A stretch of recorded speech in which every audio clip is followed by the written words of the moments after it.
So ordered. And we begin the amendment process. Where's the amendment list? Let me begin. Mr. Graves, you have an amendment. We've designated number 1. Sir, you're recognized for 5 minutes.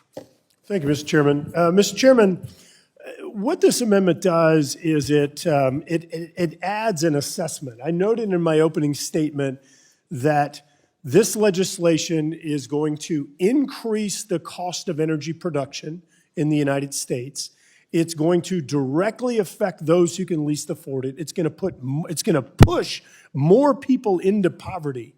It's going to push more people into poverty. Mr. Chairman, you came to my home state of Louisiana.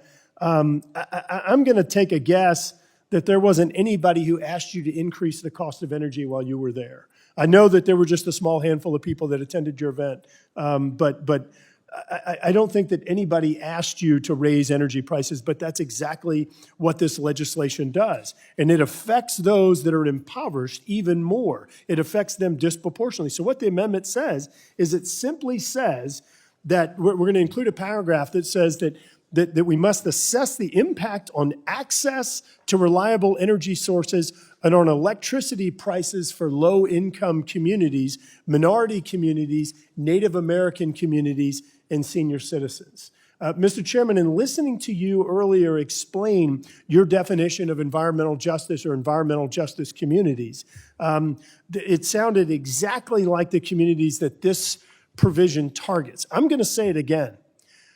I have never ever heard anyone say, I want you to increase the cost of refueling my vehicle. I want you to make it more expensive for me to light, heat, and cool my home. But that's exactly what this bill does. It actually, you know, it's ironic that this week we're going to be dealing with the CHIPS Act, an act that is supposed to be helping to improve the competitiveness of the United States and help get domestic manufacturing of chips and semiconductors here in the United States. Yet this legislation actually incentivizes offshore, meaning overseas, foreign energy production.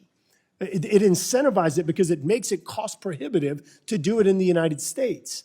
It raises the cost. It takes a NEPA analysis, which today may take 5 or 10 years, which is maybe 5 times as long as it used to take, maybe 10 times as long as it used to take.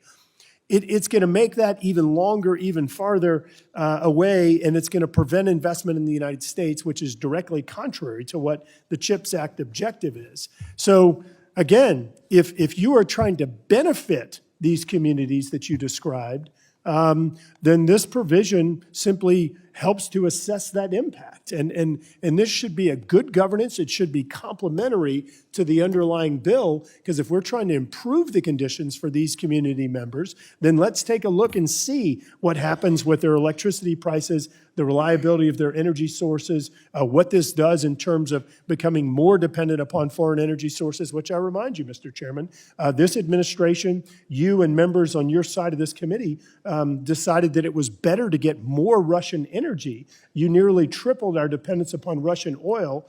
And unfortunately, I remember when our Interior Secretary was here, she wasn't aware of that.